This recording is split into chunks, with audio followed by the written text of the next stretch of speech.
fans, this is Kurt DeVille with Counterpunched Boxing News, and I have some new news concerning David Benavidez, David Morrell. Fight prediction, keys to victory. Here we go. Of course, we know the fight is this Saturday. I will be live for that fight between the tale of two Davids. Keys of victory for each opponent goes as follows. After 28 to 27, okay, David has Morrell is a year younger, an inch shorter at 6 foot 1 inches tall. He has longer arms, 78.5 inch reach compared to 74 inch reach for David Benavidez. 28 fights, 28 and 22 for David Benavidez, 11 and 9 for David Morrell. Now, keys of victory for David Benavidez. I think he's faster, so he should show his speed. I think he should be first. David Morrell, we don't know if he can fight going backwards. So if I'm David Benavidez, I'm going to try to push him back. I'm going to try to see what he has going backwards. And we're not really sure if he can because he's never had to fight going backwards. I think it's Benavidez's job to push Morrell back, you know, because something tells me he's vulnerable since he's such a heavy-handed fighter and likes to punch and likes to move forward, okay? Combinations. You know, throw those rapid-fire combinations because Morrell can get and will get hit, okay? We've seen that a lot. We've seen him in the last fight with Hot Rod. He didn't look so good in the Hot Rod fight. In fact, Hot Rod was a good fighter. I think he had stopped like 5 or 6 of his last 8 or 9 opponents. So, yeah, Hot Rod was a good fight for David Morrell to let us know that Morrell needs work. Okay, I think he needs to find the openings. He didn't really say where, and he doesn't supposed to. He's supposed to show us where the openings are on Morrell. But Morrell does get hit. He's not like typical Cuban boxers. This guy throws bombs. You know, he fights more like Uzcategui, you know, someone like that, you know, from Argentina, no, from Venezuela. And that's who he reminds me of. He's just not as awkward. He's more technically sound than him, but his punches remind me a lot of him, you know. But David Morrell, I think moving forward would be the key.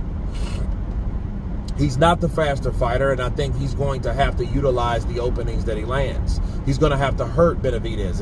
If he doesn't hurt him, he's not going to beat him, period.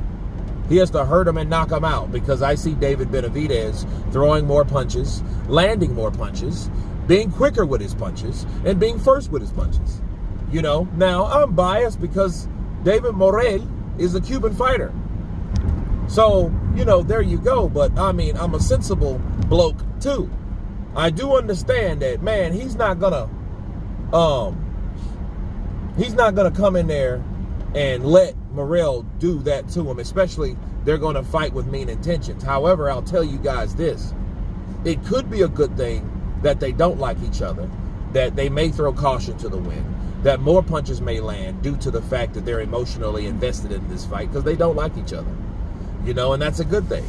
You know, I do think David Benavidez now, though, is fighting another guy his size.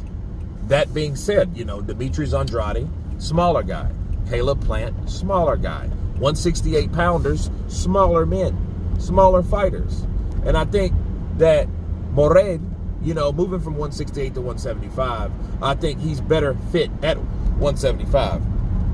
So I think he's dealing with an exceptionally good puncher at 175.